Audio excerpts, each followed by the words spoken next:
For antiwar.com, I'm Scott Horton. This is Anti-War Radio.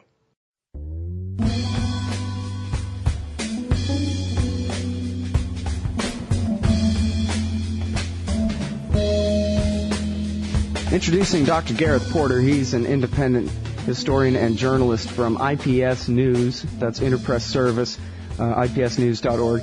And also we keep his archives at antiwar.com/Porter. Welcome back to the show, Gareth. How are you? Thanks, Scott. Glad to be back as always.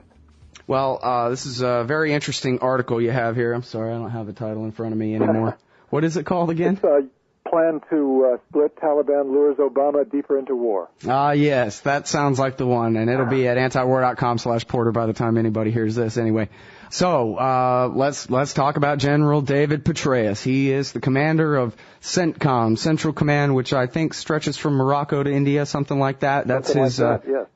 And so, basically what you're reporting here, if I have it right, is he's decided on he's going to try to replicate what he's done in Iraq and create a Taliban awakening movement of concerned local citizens. Well, I don't know if it's exactly going to look like the awakening movement in Iraq, but certainly Petraeus is well known to have suggested all along that one of the things that would be applicable in Afghanistan was the idea of outreach to the reconcilables, as he likes to call them, in the insurgency, as he says he practiced in Iraq. Now, that, of course, can mean a variety of things, but in the case of the Taliban in Afghanistan, it's obviously believed to be feasible to split off significant elements of the insurgency who are supposed to be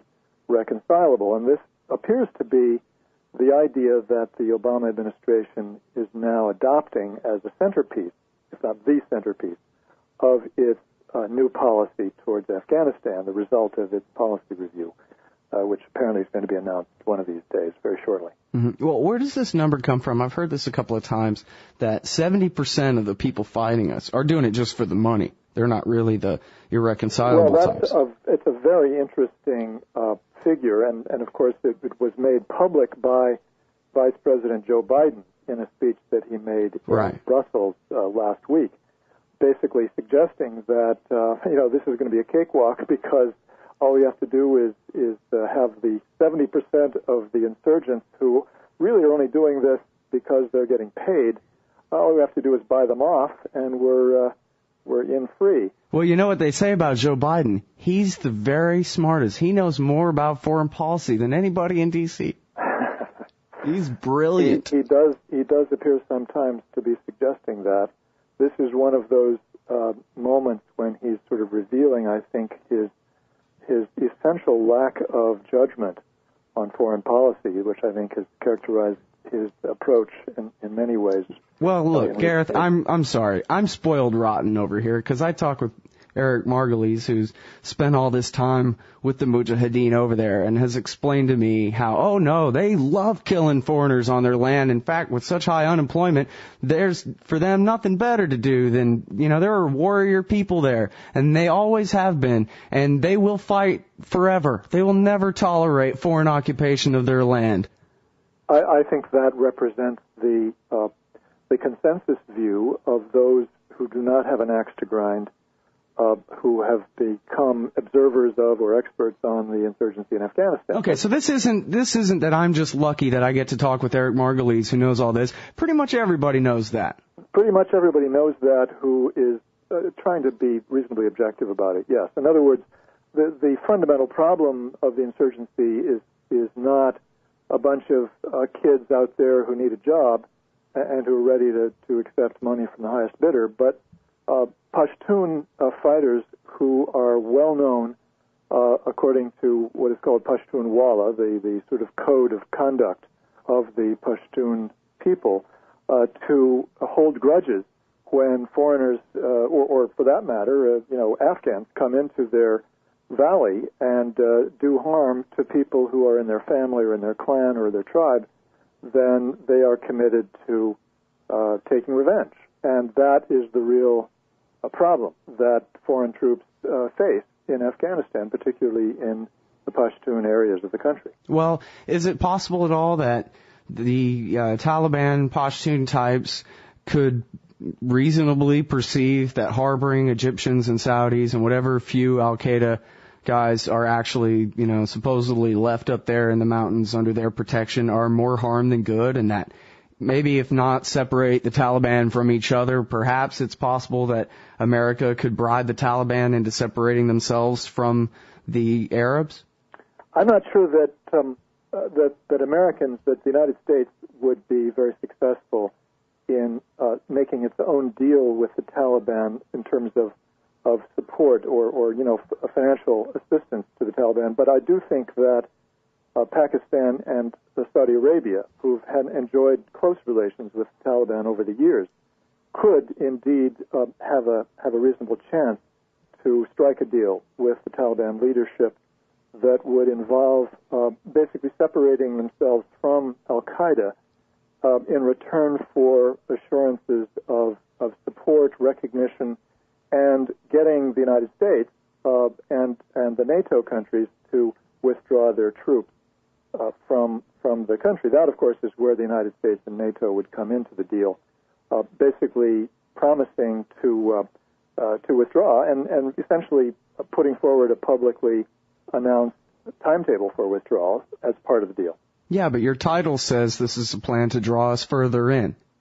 Right, and this, in a way, is the alternative strategy that I'm afraid is going to be passed over because of the lure, if you will, of this strategy of splitting the Taliban, which offers, apparently, it appears to offer, I should say, a kind of political route to victory in Afghanistan, which is really illusory, and therefore basically represents a kind of obstruction to the search for a realistic exit strategy from Afghanistan, which I think setting a timetable for withdrawal and then using that as a basis for encouraging the Saudis and the Pakistanis to talk to the Taliban leadership about a deal under which they would separate themselves from Al-Qaeda, and in return they would not face an attack by the United States, but could be a continued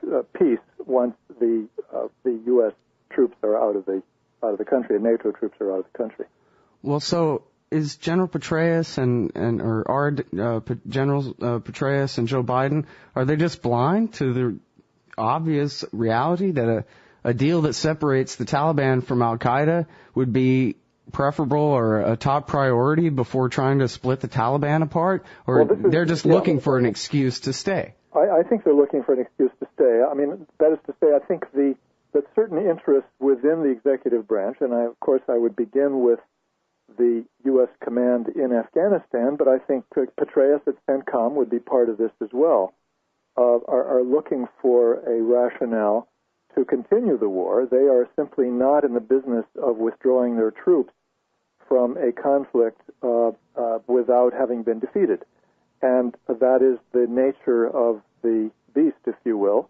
They can't help themselves. It is simply not something that the U.S. military brass can entertain, the thought of withdrawing unilaterally, because that's simply not the ethos of the U.S. military.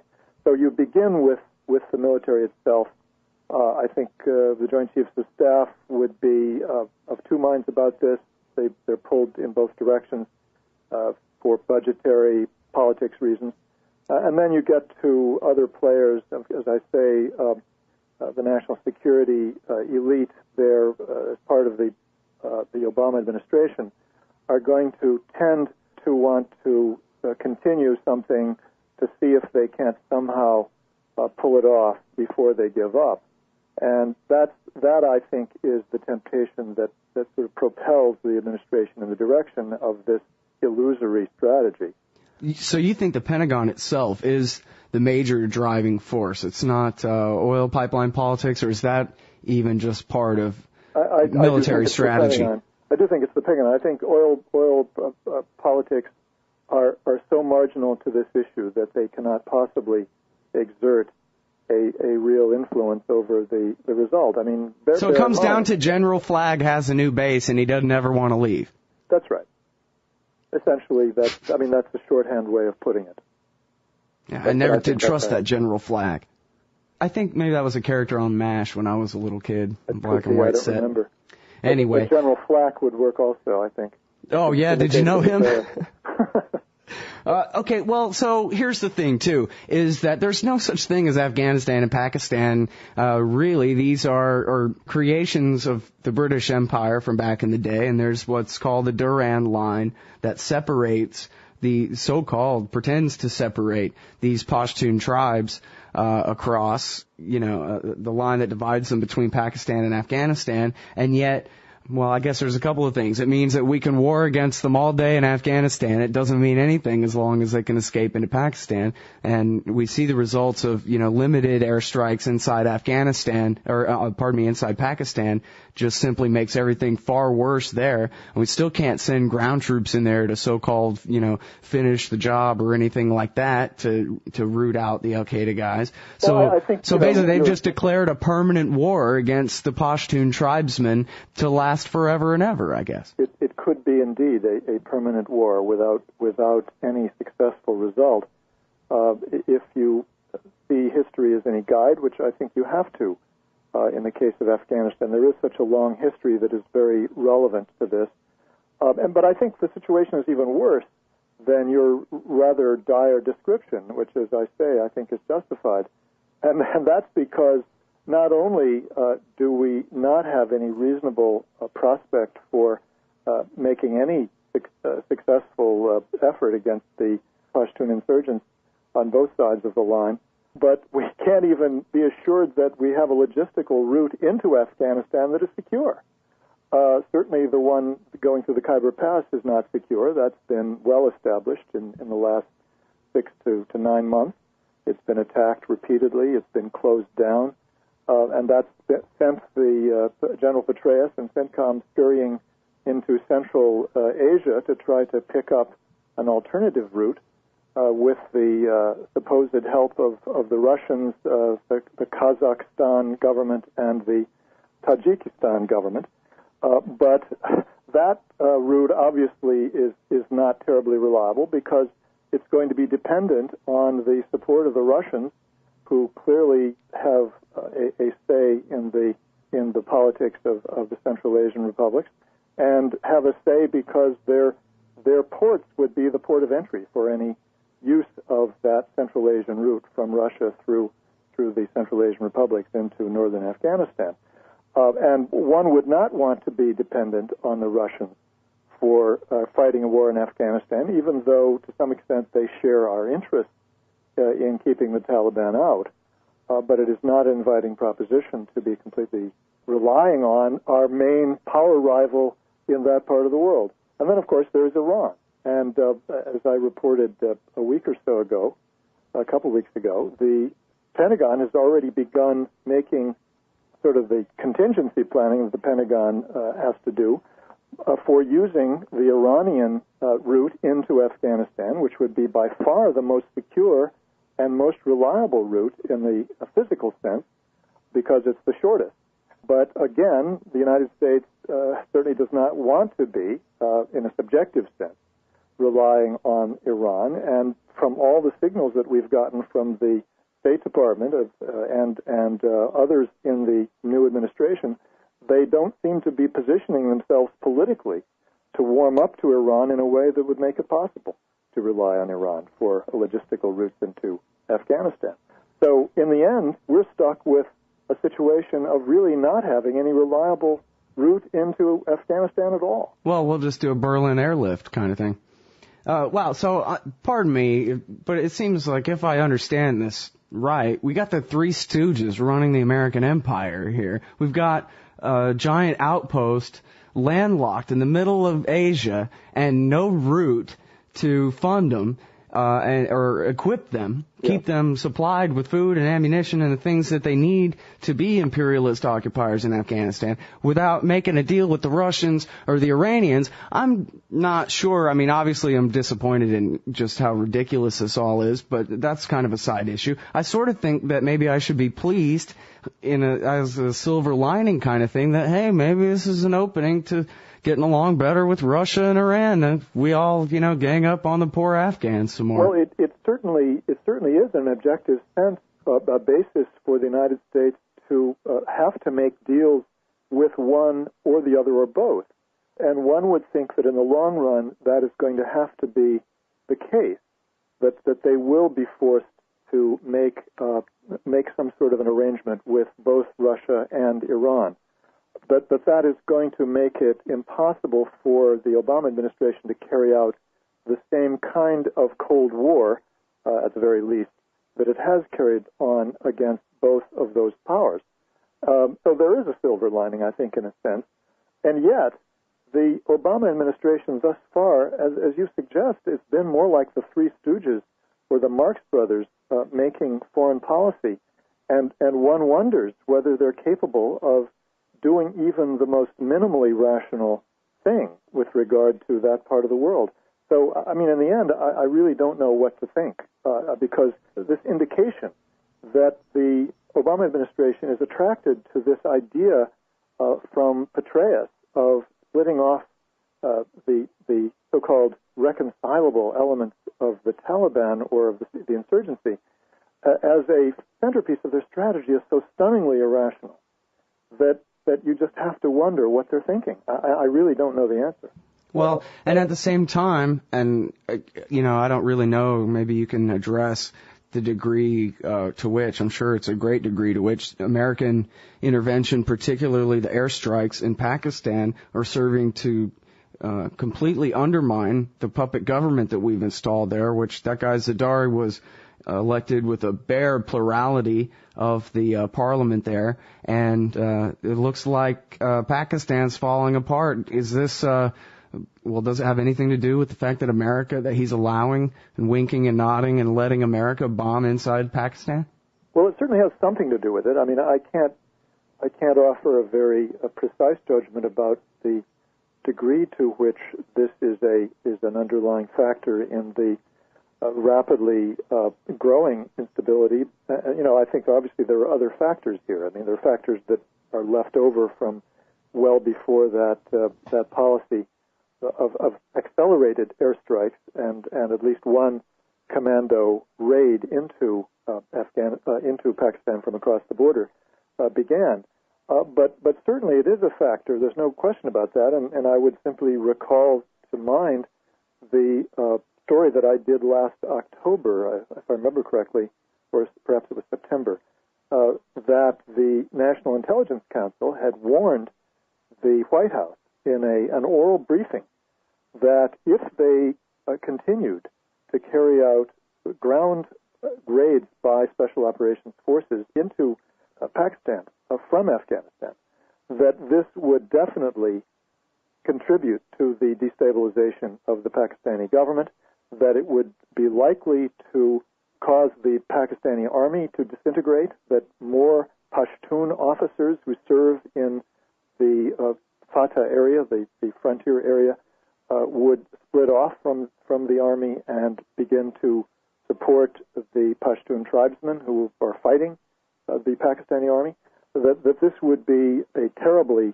destabilizing policy to pursue. Now, we know that, at least for the time being, that the ground operations, the ground raids by Special Operations Forces were called off because of the ferocity of the response politically within Pakistan. So at least there were some response to the evidence that this was a terrible idea. But they have continued to carry out the airstrikes despite the fact that the NIC gave that warning and despite the fact that we know that there have been continued protests and that the military as well as civilian politicians have continued to oppose these strikes as undermining their authority and making it more difficult for them to carry out the war against the domestic Taliban, the Taliban forces within Pakistan. Well, now, I guess it was October 2007 that Michael O'Hanlon, I think, on the so-called liberal side, and then Robert Kagan, I think, on the right, they co-wrote that article for the New York Times about how we might just have to invade Pakistan and confiscate all their nuclear weapons and regime change their government. I think it was Fred Kagan, if I'm not mistaken. But was it Fred? Yeah, I think it was Fred Kagan. Yes. And then was it Michael O'Hanlon was the co-author? Yes, Michael O'Hanlon, exactly. And so, do you think that there's much? Was that, how far out was that? I mean, obviously it sounds crazy to me, but does it sound crazy to the rest of the people in D.C.? They're not going to go that far, are they?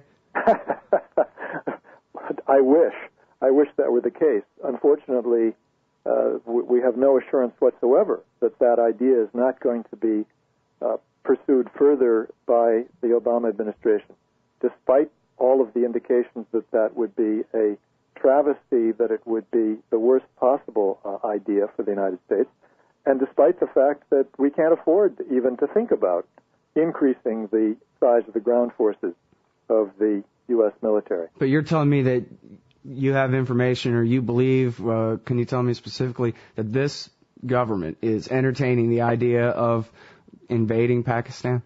No, I'm not saying that. What I am saying is that there is consideration being given within the Pentagon to not only increasing the size of the forces, that's already underway, but actually changing the official doctrine of the Department of Defense from 2 wars to, many wars. As Mao Zedong used to say, or was it Mao who said, 2, 3, many Vietnams? This is our equivalent of that. We want to have 2, 3, many Afghanistan and Iraqs going on. And that is indeed a discussion which is now underway. A debate is going on which is anticipating the next so-called QDR, Quadrennial Defense Review, at the Pentagon, which is supposed to revise the overall policy guidance for the Pentagon for the 4-year period, to consider whether the old idea that the United States should be prepared to fight 2 wars at a time should be revised so that we fight a whole bunch of wars at a time. We should be prepared to fight a whole bunch of wars at a time. So that's why I think it's not at all clear that they're not moving precisely in the direction that O'Hanlon was laying out in a general sense, quite apart from the question of whether we should invade Pakistan. Well, geez, I guess you could say it is change from George W. Bush, perhaps a more belligerent policy for the next 4 or 8 years. That is certainly a possibility, although the forces that pressed against that in terms of both the realities on the ground in Afghanistan, in Iraq, and geopolitically and geographically in the Middle East, and in the U.S. economy and the world economy are so overwhelmingly, negative, so overwhelmingly against the possibility of doing anything in that direction that, one has to believe that they wouldn't get very far in trying to carry out a policy that moves further in that direction. And yet, one has to say that the early indications are that they're trying. Well, I think when you talk about there's an agenda by, the Saudis, for example, to try to separate the Taliban from the Al-Qaeda guys, and the Americans instead would rather make things worse by just splitting the Taliban apart and this, that, and the other thing to stay forever. I think that, you make it pretty easy to understand, but this isn't the kind of thing that's discussed that much in public, and nobody really knows anything, in the general American audience, TV audience out there, whatever. They don't really know anything about Afghanistan, and it seems like it wouldn't really be too hard to just continue to ignore obvious good policy proposals that would lead us toward withdrawal in favor of staying forever in the name of trying to create a situation where then we can leave. Well, first of all, let me just point out in terms of the initial point that you were making about the possibility of a Saudi deal with the Taliban, that there were reports over the weekend in the Sunday Times of London which underscored the activity, the active role of the Saudis in talking with the Taliban, not just at sort of the level of senior people, but actually talking with Taliban commanders in both Afghanistan and Pakistan, that this has been going on since January, involving the director of Saudi intelligence making a personal trip to both Pakistan and Afghanistan for that purpose. And there's another story last week in Stratfor, the strategic intelligence outfit that publishes articles on what's going on in the world. And they reported last week that also that the Saudi Minister of Intelligence or Director of Intelligence visited those two countries for that purpose, and also pointed out that he had been basically twisting arms and offering cash to the Taliban in return for their splitting themselves off, separating themselves from Al-Qaeda. So that is definitely underway. It is not just an abstract idea. It's something that is actually going on as we speak. And the other thing that's worth noting is that Barnett Rubin, who's probably the leading Afghanistan specialist in the United States and in academia at New York University, and Ahmed Rashid, who is a Pakistani journalist, they co-authored an article in Foreign Affairs last December, January, in which they called for exactly that kind of a deal as the centerpiece of U.S. strategy in Afghanistan, as an exit strategy from Afghanistan. And I just spoke with Barney Rubin yesterday, or rather exchanged emails with him. And he commented that the Sunday Times story, which confirmed the trip by the Saudi intelligence minister, is indeed accurate. So he's following this situation. We now know that Rubin and Rashid have indeed been hired by Ambassador Holbrooke as a short-term consultant in the case of Rubin and as an advisor in the case of Rashid. So presumably Holbrooke is being made aware of this alternative strategy because Rubin obviously embraces it, as does Rashid. Yeah, the more guilty he'll be when they ignore it. Well, indeed. I mean, that raises the question of what Holbrooke knows and when he knew it, and whether he is in fact rejecting that for reasons which have to do with the internal politics of the national security state. It raises additional interesting questions about the policymaking process. All right, everybody, that's Dr. Gareth Porter, independent historian and journalist. You can find what he writes at ipsnews.org and at antiwar.com/Porter. Thanks very much for your time on the show today. Pleasure to talk to you as always, Scott.